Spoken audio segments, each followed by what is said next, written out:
Shalom, selamat malam semuanya. Selamat bergabung rekan-rekan DPA DKI Jakarta yang hadir malam hari ini. Ketemu lagi dalam acara kita Youth Talk. Nah, hari kita akan bahas tentang tema Stand Firm bersama hambanya Pendeta Selnok Padang. Sambil kita akan menunggu beliau bergabung dengan kita malam hari ini.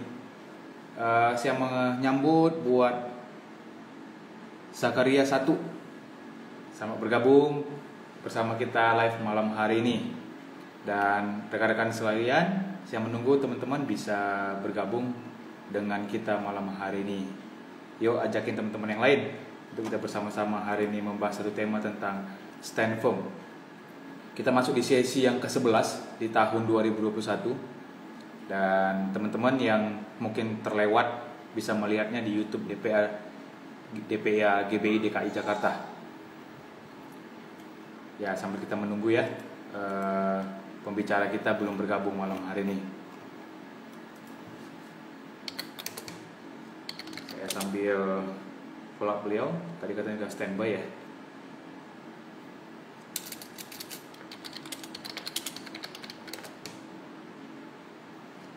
Teman-teman juga nanti bisa buat pertanyaan di kolom chat berhubungan dengan tema kita hari ini, yaitu Stand Firm. Bagaimana kita menghadapi keadaan-keadaan saat ini, tetap teguh dalam keadaan yang cukup berat ya.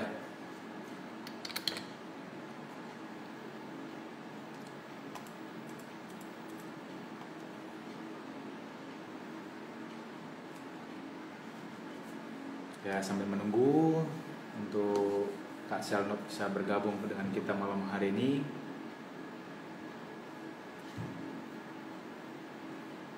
Rekan-rekan yang lain bisa japri atau kirim DM ke teman-teman yang hadir, yang lagi live hari ini, yang lagi online, Instagramnya.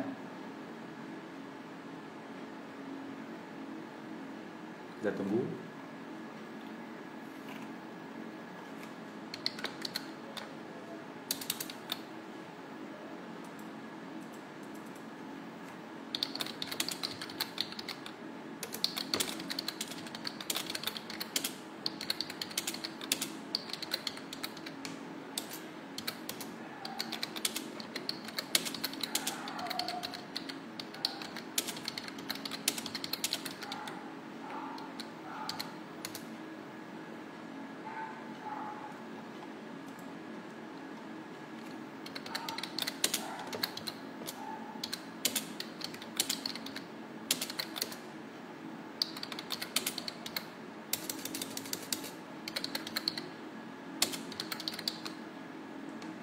Ya, Kak Selnok sudah bergabung.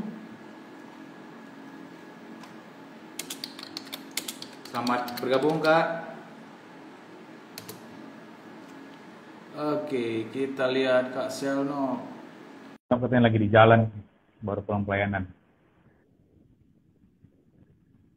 Oke, saya sudah terima, Kak. Hai, waduh. Lagi sibuk nih di luar nih. Aduh, sorry bro. Selamat malam, Kak Selnok. Puji Tuhan, kabar baik. Puji Suara Tuhan. saya terdengar ya? Kedengar, Kak? Tapi sorry, ada suara-suara lain ya. Minta maaf. Nggak apa-apa. Teman-teman yang udah join, saya informasikan Kak Selnok lagi di luar karena nggak sempat pulang dari pelayanan, nggak sempat ke rumah dulu. Jadi kita live-nya lagi di luar ya, Kak Selnok ya? Iya, Tempatnya lagi di mana nih, Kak? Posisi masih di Parung. Wow, masih di Parung, teman-teman. Iya. Nggak apa-apa, tapi nggak mengurangi sukacita kita untuk sharing hari ini, Kak ya? Yes. Amin. Oke, sebelum Justru kita karena DPADK ini gue mampir dulu nih. Wow, luar biasa. Beri aplaus dulu, teman-teman. Haleluya. Kak Selnok, sebelum kita mulai live-nya, kita berdoa dulu ya. Saya akan pimpin doa untuk kita mulai hari ini. Kami ucap syukur Tuhan buat semua kebaikan anugerah dari Tuhan. Terima kasih malam hari ini kami bisa diberikan kekuatan, kesehatan, kemampuan untuk kami bisa sharing. Kami ada hari ini semua karena anugerah Tuhan. Tuhan pimpin sharing kami hari ini bersama hamba-Mu Kak Selnok yang Tuhan telah persiapkan untuk membicarakan tentang bagaimana kami tak berdiri teguh dalam menghadapi gelombang kehidupan di hari-hari ini. Tuhan memberkati hamba-Mu, memberkati setiap kami yang mendengar, agar kami semua diberkati dan kembali dikuatkan. Di dalam nama Tuhan Yesus kami berdoa dan mengucap syukur. Haleluya. Amin. Wow. Amin. Shalom Om Fani. Wow, shalom Pak KPD. Udah join bersama kita malam hari Ya ini. Pak KPD, shalom Pak KPD. Wah, ini ada warga saya juga ikut bergabung ini, Mas Gino. Oh, Mas Gino, halo, selamat malam Mas Gino. Selamat malam untuk Yesiel. Itu fans, itu fans, itu fans. Oh, itu fans. Memang gembala kita sekarang banyak fansnya Kak ya? Bukan fans di RT itu fans di RT.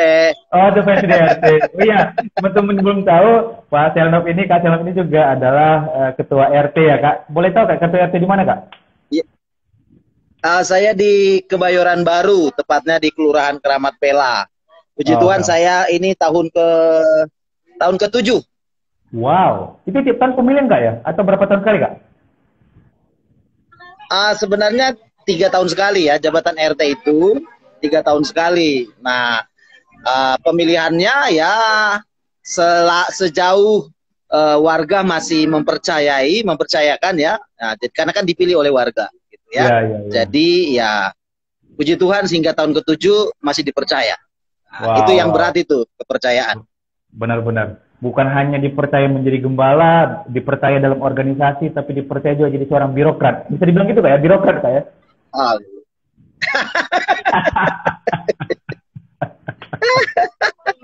Nah ini teman-teman bisa belajar dari Pak KPD sebenarnya. Wow.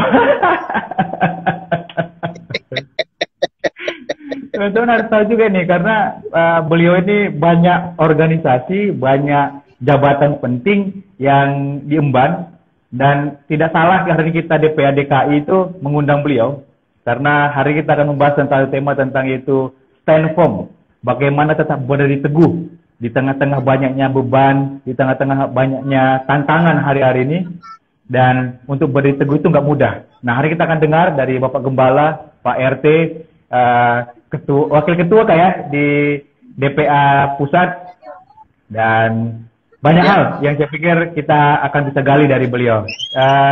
Silakan Kak Selnov untuk sharing buat kita tentang stand firm malam hari ini. Iya, baik, shalom ya rekan-rekan muda, sahabat-sahabat dan teman-teman semuanya yang menyaksikan IG Live kita malam hari ini. Terima kasih Pak KPD yang memberikan kepercayaan saya untuk sharing malam hari ini. Ya, saya salam hormat buat semua rekan-rekan DPA DKI tentunya.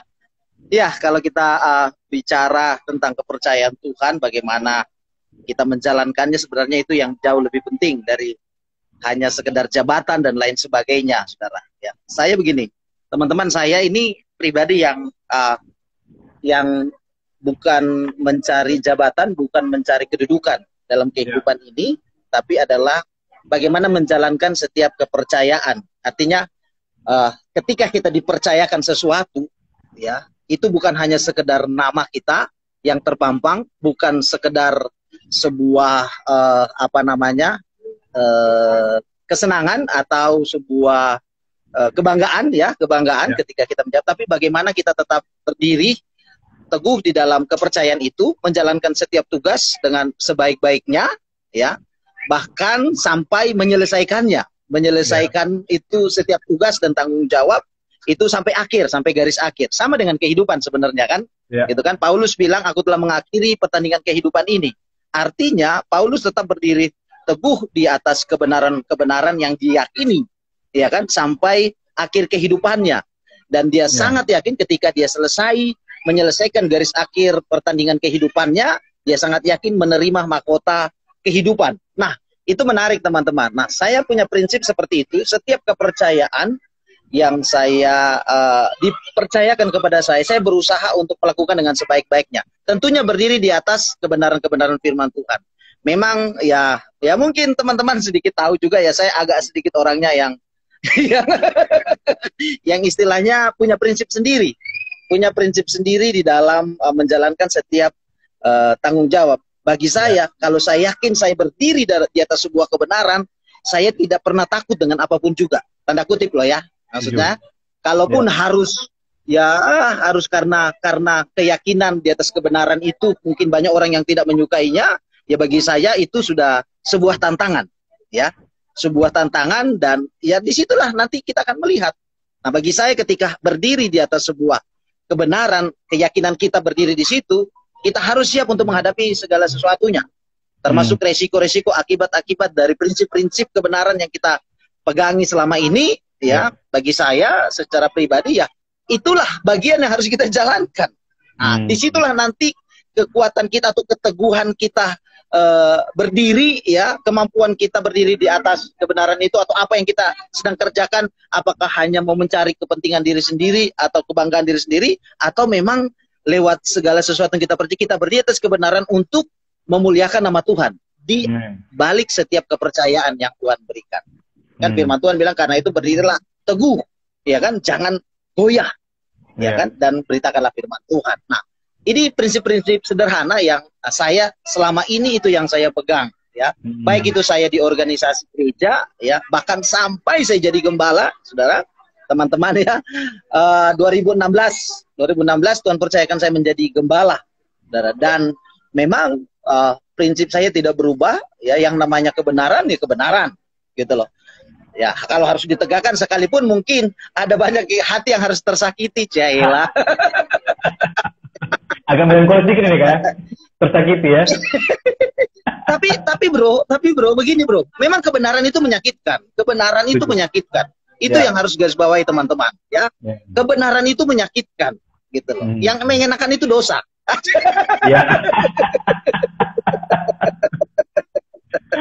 Iya kan? Benar, tapi kan kadang-kadang orang lebih pilih yang menyenangkan hati, menyenangkan daging gitu kan.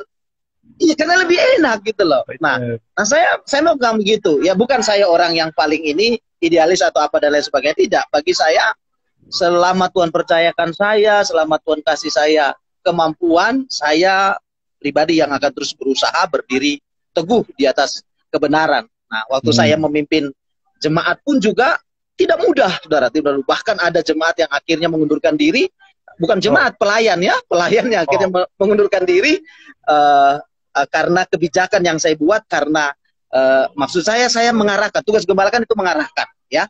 Membimbing, ya. Ya, kalau tidak mau dibimbing ya susah, gitu kan. Ya, saya bilang, ya kalau tidak mau dibimbing, ya pintu sih terbuka. Wow. Nah, mau dibina keren nggak ya?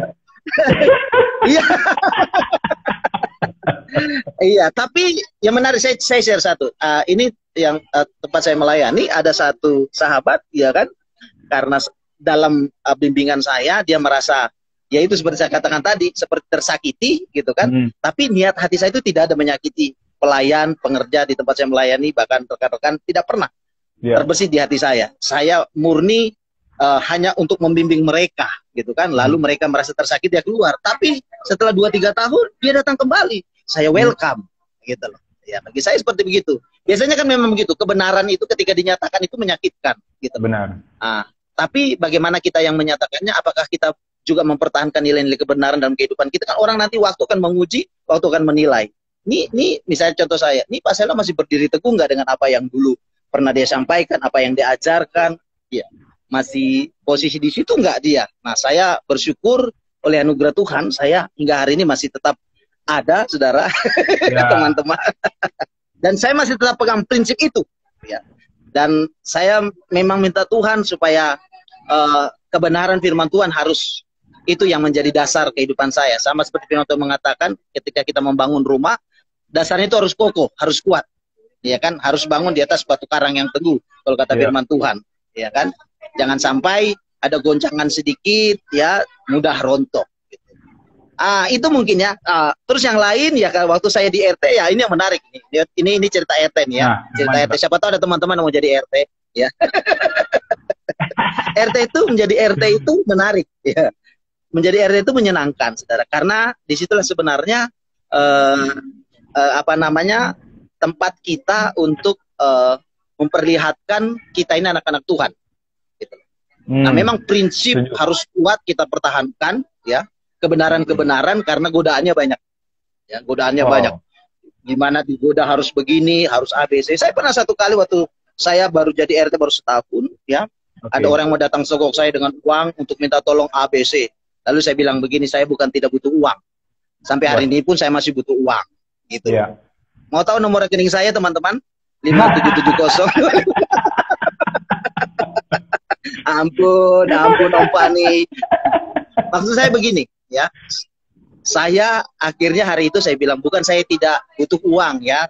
Saya bilang, ya, semua orang butuh uang, tapi maafkan saya tidak bisa membantu atau melakukan sesuatu yang bertentangan dengan prinsip kehidupan saya. Jadi saya tunjukkan di situ kepada warga bahwa saya tetap berdiri kepada yang namanya sebuah kebenaran. Gitu loh. Saya tidak tergoyahkan dengan sogokan, tidak tergoyahkan dengan, kalau istilah saya itu makanan raja-raja. Gitu. Kadang-kadang orang prinsipnya bisa tergoda dengan makanan raja-raja. Oh, makanan raja-raja. Itu istilah saya. Nah, makanan raja-raja tuh. Kalau kita biasa makan di warteg soalnya, ya kan, karena saya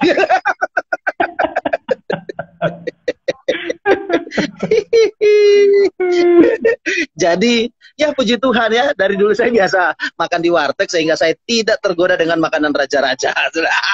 Iya. Ya, nah itu ya. Sehingga tapi begini, sedikit lagi. Tapi ketika saya mempertahankan prinsip itu, saya bukan hanya sekedar mempertahankan, tapi saya mengajarkan kepada warga saya mengarahkan mereka, sampai akhirnya itu mereka ngerti, oh Pak RT ini orangnya keras, mengajarkan prinsip-prinsip, ternyata buat kebaikan mereka. Gitu. Kalau zaman dulu itu kan orang selalu itu mau karena malas ngurus dan inilah dan lain sebagainya, mau menggampangkan dengan membayar dan lain sebagainya kan, minta tolong. Tapi di RT saya, khusus di RT saya loh ya, ini kalau masih ada warga saya dia pasti tahu ya. Kalau di RT saya cari mereka, saya bilang, saya kasih tahu caranya begini, lalu saya garansinya begini, kalau kamu dipersulit, you boleh call saya, dan baru saya akan turun bantu kamu. Itu prinsip saya hingga hari ini. Ya, dan kalau saya sudah turun ya berarti kan ya kita adu argumentasi. Ya, tapi puji Tuhan semuanya karena anugerah Tuhan ya. Saya hingga hari ini bisa seperti ini dan terus berdoa supaya terus jadi berkat. Mungkin itu dulu bro. Aduh, saya terlalu banyak ngomong, terlalu banyak cerita memang ini. Wah, udah mantep ini. Tadi kata Kak Fani tempatnya paling enak itu di Lapo katanya. Jadi Kak Fani mungkin beres ini Kak, PPKM kita ke Lapo kayaknya. Oh begitu Kak? Iya. Kak Selnop, ini tadi kan Kak Selnop bilang kan untuk tetap berdiri teguh ya. Maksudnya sebagai RT, sebagai gembala, mempertahankan nilai-nilai apa yang diajarkan, dihidupi, bukan hanya diajarkan tapi dihidupi dulu dan diajarkan, dan konsisten. Nah untuk itu kan, untuk kita sebagai anak muda itu kan nggak mudah, nggak gampang. Bagaimana kita bisa tetap menjaga berdiri teguh, kita punya nilai kehidupan misalkan kejujuran. Tapi terkadang kan dengan situasi, dengan keadaan, ini kan untuk kebaikan, ini kan untuk, itu kan selalu menjadi sebuah alasan kita untuk kita bisa mengkonfirmasi. Kompromi.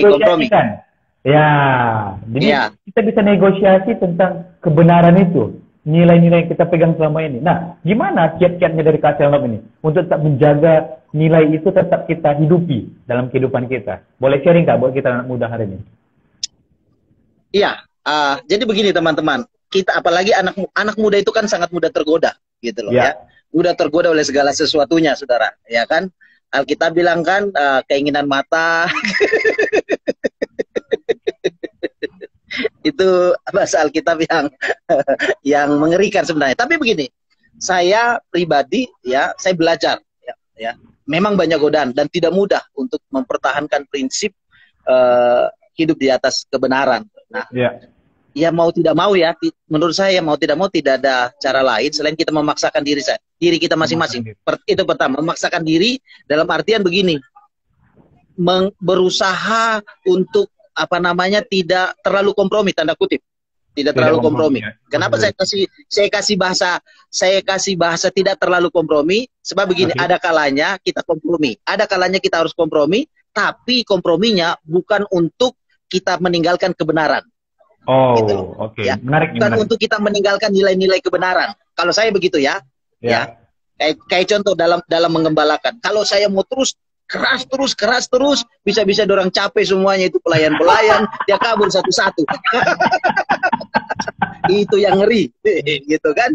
Nah, jadi ada kalanya kita gaspol, lalu ada kalanya kita lepas rem, gitu kan. Nah, di situ maksud saya tidak terlalu kompromi, tidak terlalu kompromi ya di situ maksud saya ya. Kita gas, gitu kan, lalu kita, nah, paksa diri kita, teman-teman muda, ya, kita ini kan mudah sekali tergoda. Dan kalau kita tidak memaksa diri kita untuk menghidupi setiap kebenaran yang kita tahu, itu repot. Nah, itu repot. Nah, saya memang berjuang di situ. Saya berjuang di situ. Gitu. Itu bukan idealis kalau untuk memaksakan diri hidupi kebenaran, itu bukan idealis. Cuman kadang-kadang kan orang kita itu yang mempertahankan kebenaran itu kadang-kadang terlihat aneh memang. Terlihat aneh memang. Kayak agak-agak sombong. Iya, kayak agak-agak sombong gitu loh. Gitu loh. Tapi sebenarnya ya itu di situ tantangannya gitu loh. Ya kan? Kita berjuang gitu kan. Mungkin kita dibilang sok lu gitu kan. Itu yang sering kali ada gitu loh. Tapi bagi saya hingga hari ini ketika sudah berusaha terus membiasakan diri apa? Ya kita dihina, membiasakan diri apa? Mungkin kita sedikit akan diperlakukan lain sama orang lain. Ya itu kata sok itu kan. Sok suci lu gitu kan. Iya kan? Sok pinter lu gitu kan. Sok rohani lu gitu kan. Nah, itu paling sering. Sok rohani ini kata yang paling sering nih. Iya gitu loh. Nah, kalau saya sih ya sudah, ya terserah lu gitu loh. Kita ini kan tidak bisa membungkam mulut orang lain. Karena masing-masing orang punya mulut, ya toh. Nah, tergantung apa yang ada di isi otak dia melihat kita gitu loh. Yang penting ini, niat hati kita. Berikutnya, niat hati kita. Iya kan?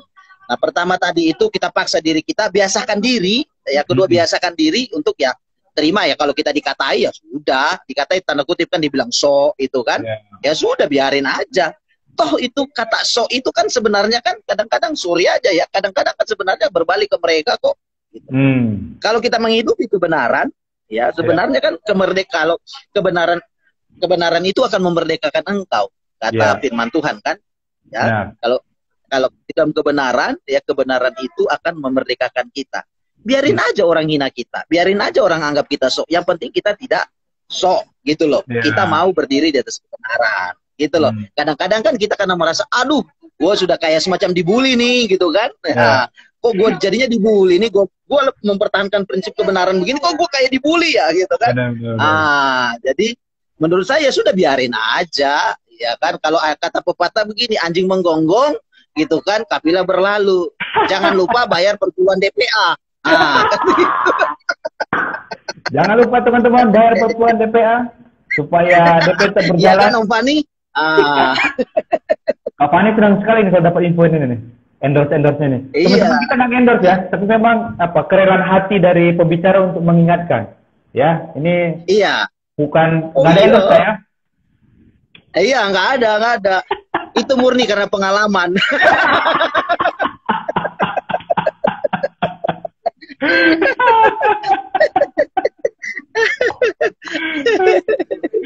Itu ada infonya itu dari Kak Polta, bukan perpuluhan Pak katanya, iuran Om.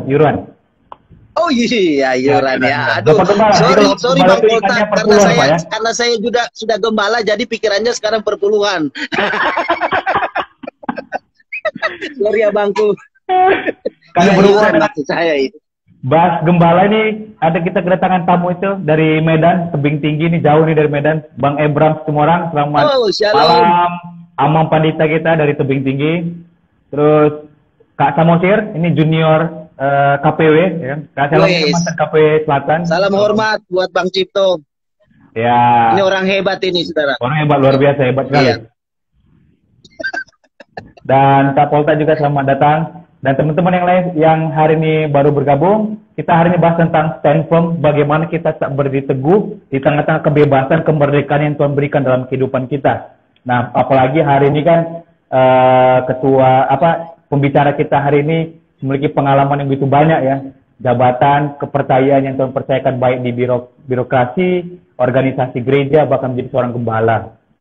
Nah, bagaimana nih Kak Selnop, kalau kita lihat sekarang ini kan anak-anak muda ini kan lebih pragmatis dalam banyak hal.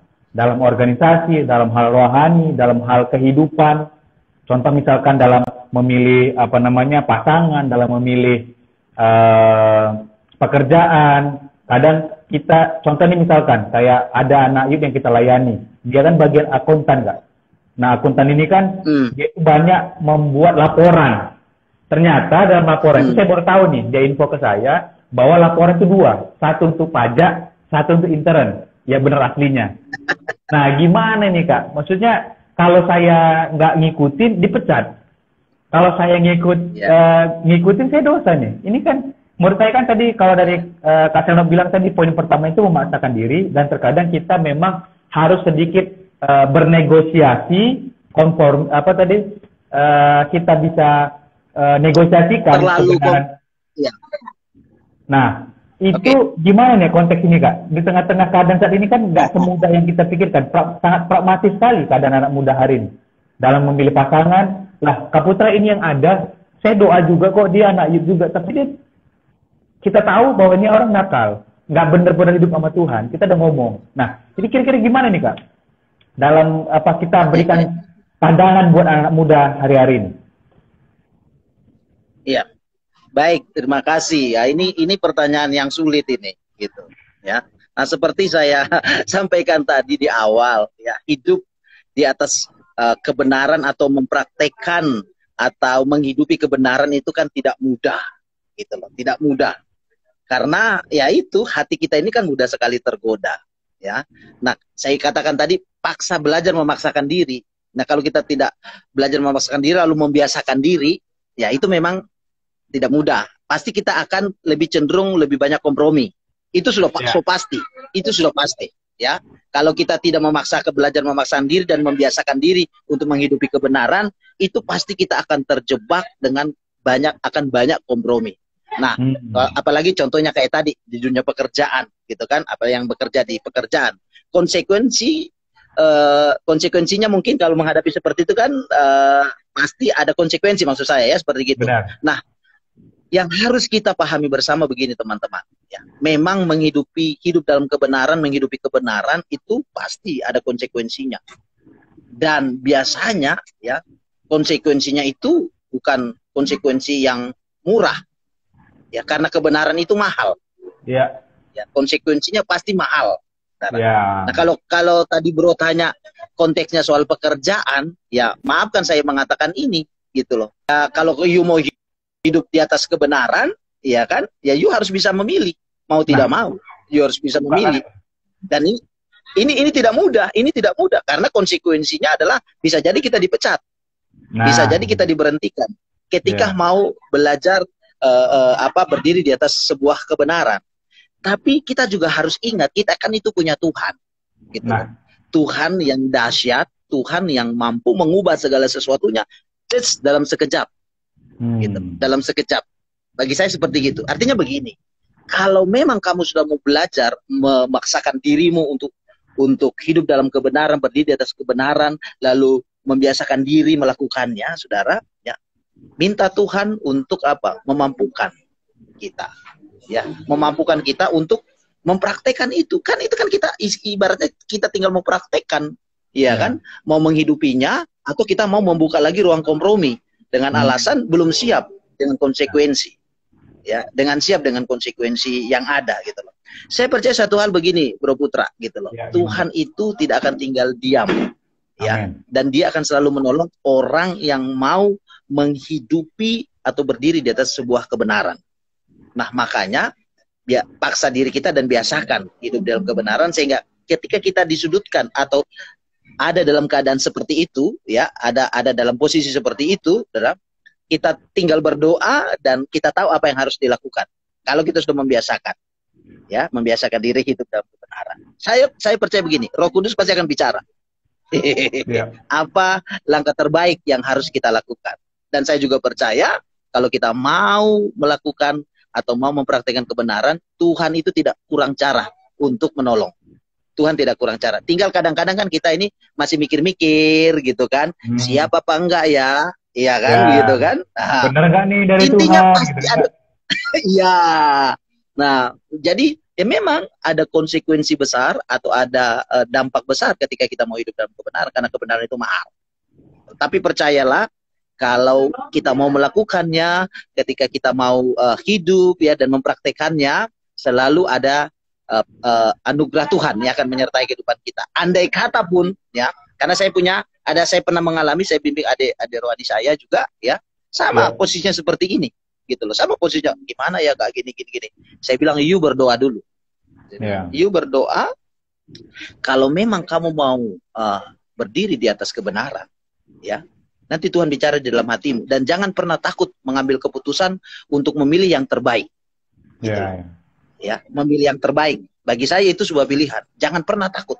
Percaya pasti ada anugerah Tuhan. Dan akhirnya ya dia memilih untuk hidup dalam kebenaran, mempraktekannya. Memang konsekuensinya dia dipecat. Hari itu dia dipecat. Akhirnya dia diberhentikan gitu loh. Tapi saudara, teman-teman, mau saya kasih tahu begini, tidak lama setelah itu dia dapat tempat pekerjaan yang baru, bahkan yang lebih baik daripada tempat sebelumnya. Asik. Mantap. Ini tidak mudah, ini tidak mudah memang, ini tidak mudah. Jadi memang dasarnya memaksakan dulu diri kita dan membiasakan diri kita. Kalau belum terbiasa memang pasti keraguan-raguan itu biasanya masih lebih dominan, gitu. Iya kan, keraguan-raguan, kemantapan hati itu masih belum kuat. Tapi kalau kita sudah membiasakan diri kita, saya percaya Tuhan pasti akan tolong. Dan ingat ya, Tuhan itu nggak kurang cara loh ya. Kalau karena mau melakukan kebenaran, ada konsekuensi mahal yang harus kita bayar, percayalah Tuhan itu tidak tutup mata. Dia bisa ganti kok. Dia bisa berikan yang terbaik, yang lebih baik. Saya kira itu, bro. Mantap. Kak, ini kita lihat nih dari teman-teman tadi ya, dari Amang Panitia kita, kita bilang, oh masalah iuran nih, apalagi mau calon KPD, wah lagi sukses ini ya persiapan. Wih, itu siapa itu yang mau calon KPD? Padahal belum MPL ya. Sabar. Tidak, saya sabar. Belum diputuskan. Aduh. Jangan lupa iuran. Oke. Apa sih saya baca tuh, Bang?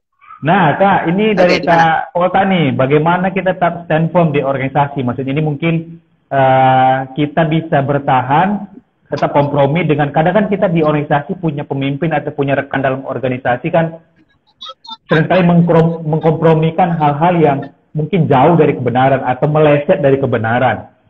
Sampai di mana kita bisa melihat ini, apa menjadi indikator kita, Kak? Oh, ini udah nggak bener lagi nih. Kayak gua harus cabut nih. Atau misalkan seorang pelayan Tuhan di satu gereja, dia lihat gembalanya atau pemimpinnya kayaknya terlalu kompromi dengan dosa nih. Nah, di titik-titik mana kita harus bisa, indikator apa yang menjadi standar kita, wah ini udah nggak bener lagi, gua harus cabut. Nah, gimana Kak ini? Boleh di-share buat kita, organisasi, bahkan di pelayanan. Tadi Kak kan konteksnya sebagai gembala. Nah, kalau konteksnya kita sebagai anak muda, yang pelayanan di satu gereja, yang melihat gembalanya nggak hidup dalam kebenaran mungkin. Ada hal-hal yang dia kompromi. Nah, sampai di mana nih kita punya, fleksibilitas untuk melihat, oh ini masih boleh, kayak Kakak bilang tadi. Silakan Kak.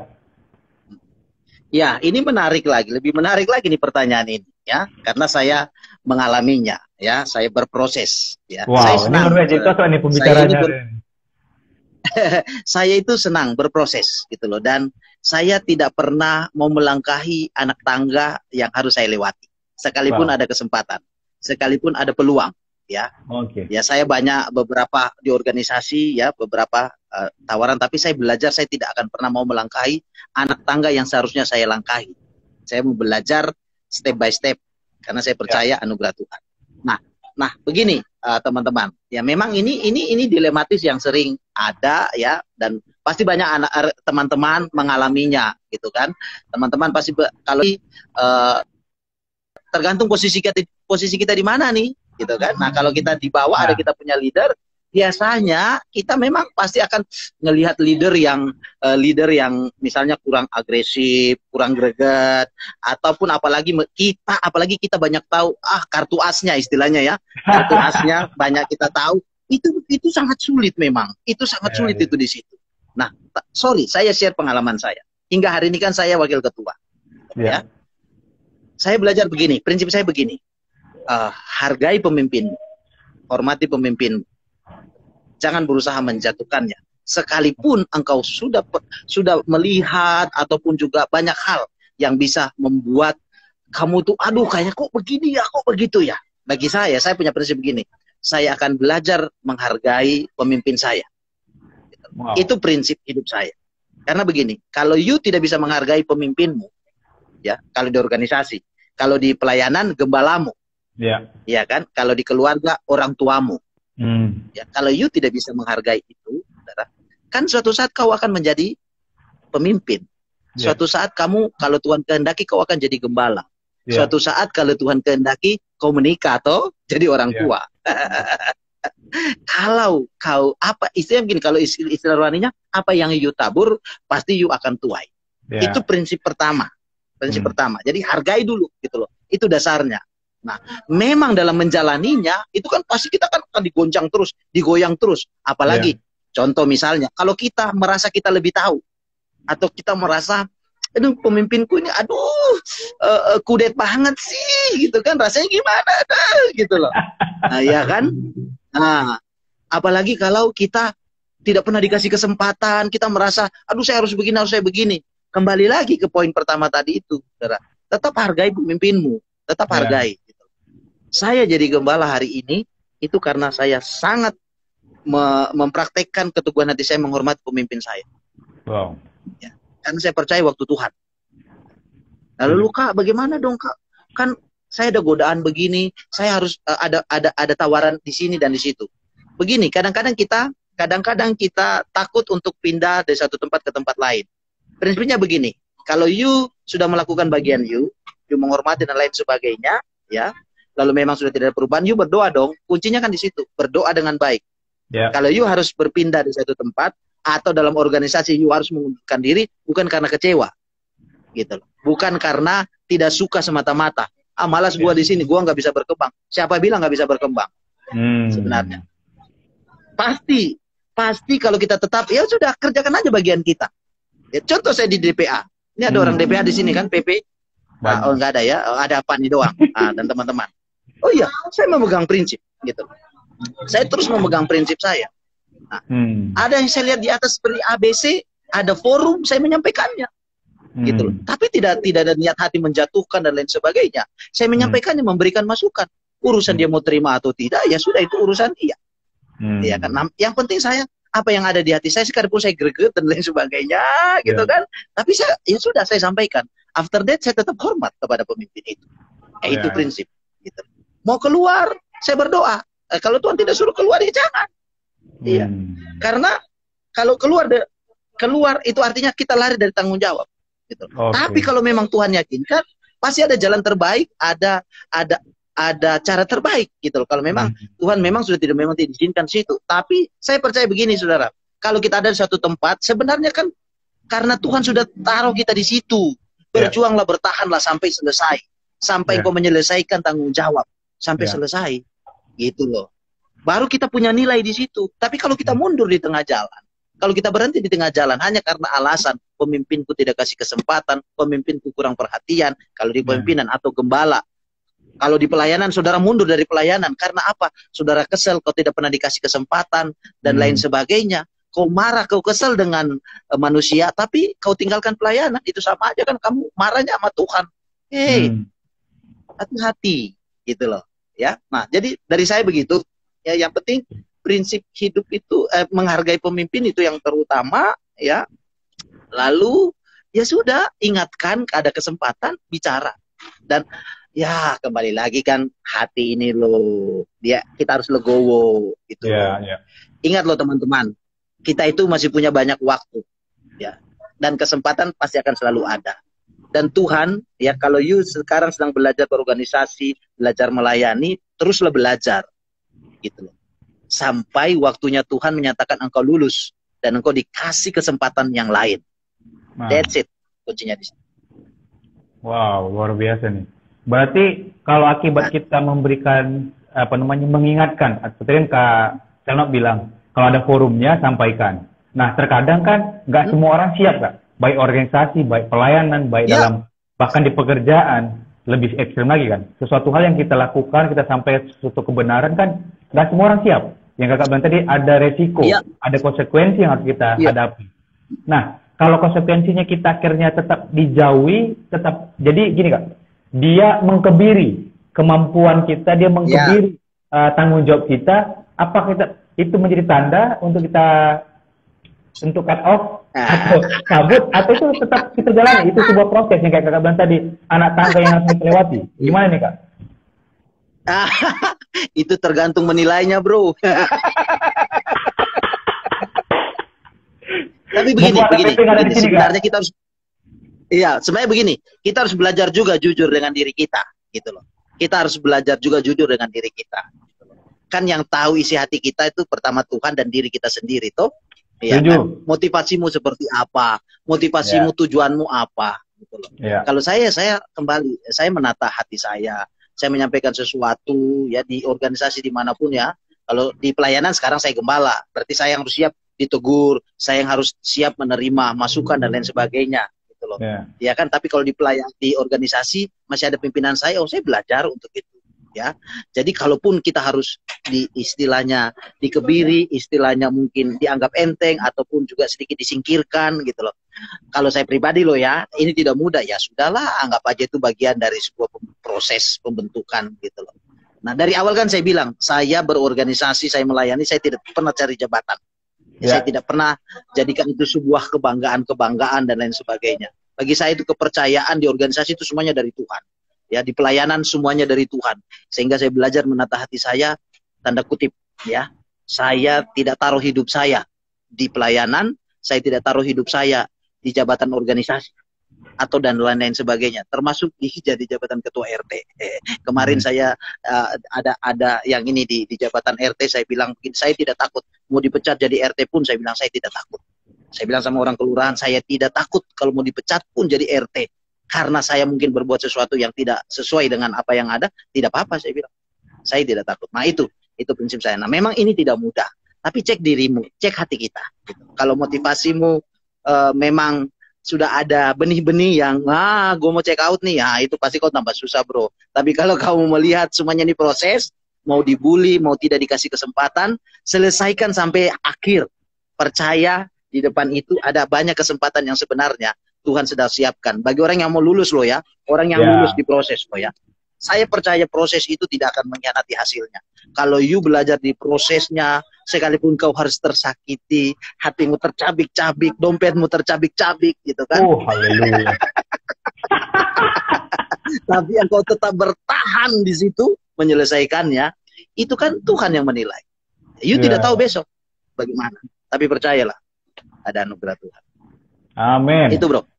Wow, luar biasa nih. Ini finishing touch yang luar biasa ya. Teman-teman generasi muda yang mengikuti Instagram Live hari ini DPA tentang Youth Talk, temanya hari tentang bagaimana kita tetap beri teguh di tengah-tengah kemerdekaan yang Tuhan berikan buat kehidupan kita. Kita punya free will, kita punya kesempatan untuk mengambil setiap hal yang kita dapatkan di depan. Tetapi bagaimana kita bisa melihat itu sebagai proses, bagaimana kita melihat itu sebagai sebuah godaan untuk kita tetap teguh atau enggak nih dalam menghadapi. Tadi Kak Charlotte banyak ajarkan kita teman-teman semakin masa muda, belajar submit, belajar taat, belajar menundukkan diri kita. Kenapa? Itu sebuah, tadi saya senang statement anak tangga. Saya tidak akan melewati anak tangga satupun. Saya akan mengikuti setiap prosesnya. Dan teman-teman, kalau teman-teman yang baru join di pertengahan, teman-teman bisa nanti lihat di YouTube DPA DKI Jakarta, dan juga bisa melihat di Instagram DPA DKI Jakarta. Jangan lupa follow, jangan lupa subscribe, like, dan komen. Dan share kalau teman-teman diberkati. Dan saya percaya pembicaraan kita hari ini sangat memberkati buat generasi muda, baik dalam meniti karir, memilih pasangan, memilih organisasi yang ada ini ya, suksesi pemilihan-pemilihan ini ke depan. Teman-teman, kembali ke motivasi. Kalau motivasi salah, udah pasti langkahnya ke depan salah. Saya sangat diberkati. Thank you buat proses yang diajarkan buat kita generasi muda, Kak Selnop. Dan terakhir Kak Selnop, sebelum kita tutup, boleh Kak Selnop kasih power statement terakhir buat kita? Ya, baik. Teman-teman, pertama, pilihlah selalu pilihan terbaik dalam kehidupanmu. Ya, ada banyak pilihan di dalam kehidupan ini, tapi biasanya selalu ada pilihan terbaik. Ya, selalu ada pilihan terbaik. Ya, pilihlah, saran saya pilihlah pilihan terbaik di dalam kehidupan. Lalu yang kedua, jangan takut menghadapi proses. Ya, karena proses itu baik. Karena disitulah kita dibentuk, disitulah kita dijadikan sebuah pribadi yang lebih kuat lagi, pribadi yang lebih matang lagi, sampai waktunya Tuhan. Percaya loh saudara, teman-teman, kita itu Tuhan sudah rancang. Gitu loh. Ya, saya percaya semua bisa jadi pemimpin. Saya percaya semua bisa jadi orang hebat. Saudara, ya. Tinggal mau diproses apa tidak. Ya. Kalau you mau diproses, pasti proses yang kau jalani tidak akan pernah mengecewakan hasilnya. Amin. Ingat baik-baik, Tuhan sudah sediakan rancangan yang terbaik buat kita generasi muda. Raih rancangan itu dengan apa? Belajar untuk diproses. Proses mungkin menyakitkan, tapi tetap bertahan di proses itu. Karena ada sesuatu yang Tuhan siapkan di depan. Doa saya, Tuhan Yesus memberkati teman-teman muda semuanya. God bless all. Itu saja. Ini luar biasa ya, closing statement yang sangat membakar kembali hati kita ya teman-teman. Jangan lewatkan setiap proses yang Tuhan izinkan. Karena ke depan ada hal yang akan Tuhan percayakan untuk kita raih. Thank you Kak Selnov lagi atas nama DPD DKI. Mengucapkan terima kasih buat Kak Selnov yang sudah mau sharing bersama kita hari ini. Dan sebelum kita closing, boleh kita tutup dalam doa. Nanti Kak Selnov pimpin kita dalam doa. Saya serahkan buat Kak Selnov. Silakan Kak. Baik teman-teman, mari kita berdoa bersama. Tuhan Yesus yang baik, kami bersyukur kalau malam ini kami boleh bincang-bincang di dalam Youth Talk DPA DKI Tuhan. Apa yang boleh hamba-Mu sharekan Tuhan, semuanya karena hamba melewatinya Tuhan. Karena Tuhan beri hamba kesempatan melewati banyak hal dalam kehidupan ini, bahkan hingga titik ini, hingga hamba berada di posisi saat ini Tuhan, semua karena anugerah-Mu. Hamba juga mau berdoa, mau impartasikan kuasa-Mu buat semua rekan-rekan muda. Mampukan mereka untuk selalu memilih pilihan-pilihan terbaik dalam kehidupan mereka. Sekalipun ada harga-harga yang harus dibayar.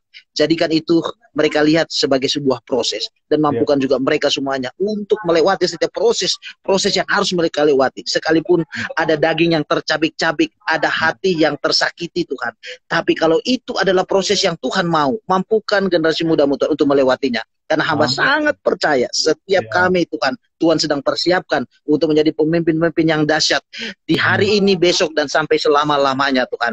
Sebab itu Tuhan berkati semua generasi muda yang mendengarkan acara YouTube malam hari ini ataupun yang mendengarkan nanti secara ulangnya. Tuhan memberkati dan Tuhan persiapkan kami semuanya, generasi muda-Mu, untuk menjadi alat-Mu yang dahsyat di tengah dunia ini. Terima kasih, kami mengucap syukur buat acara YouTube malam hari ini.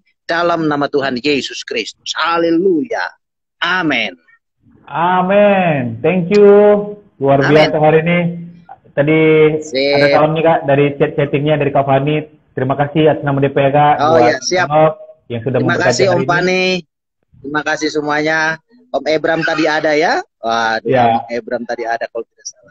Iya. Nah, teman-teman yang baru join bisa lihat nanti selagi saya ulangin, teman-teman bisa lihat di Instagram kita dan bisa lihat juga di YouTube kita, channel YouTube DPD DKI Jakarta, supaya teman-teman bisa melihat secara holistik dari awal sampai akhir, supaya saya percaya kalau kata Pak KPD Fani Payendong, ini KKR malam hari ini yang bisa kita lakukan melalui Instagram, dan saya percaya kita semua akan diberkati Tuhan. Oke, sampai ketemu Kak Selnov di kesempatan-kesempatan berikutnya. Selamat malam, Tuhan memberkati semuanya. See you. Malam.